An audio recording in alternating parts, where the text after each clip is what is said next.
So this is a basic version of the Michael Jackson's famous move, the Moonwalk.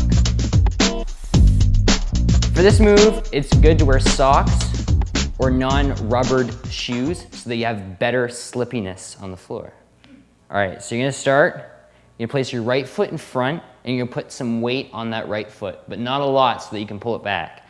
You're gonna pull it back and you're gonna pop that left heel forward. Then you're gonna do it with the left foot.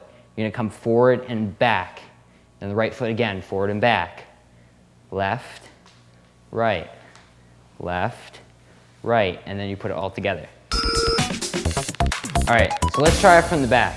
So you're gonna start with the right foot forward, and you're gonna pull back. You do the left foot, and you're gonna pop that right heel.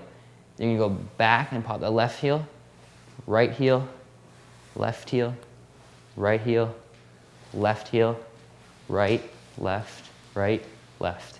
So for this, your upper body can be whatever, but let's do a good choreographed upper body.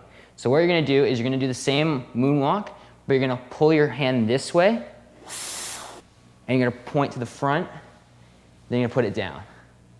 All with you doing the moonwalk. All right, so let's try with the arms. Ready? 5, 6, 7, 8. So once you get the basic of just putting your foot out and sliding it back, you can start speeding it up, adding your own arms, adding your own body. It's just a good, fun move to do, and everybody will be impressed when you do it.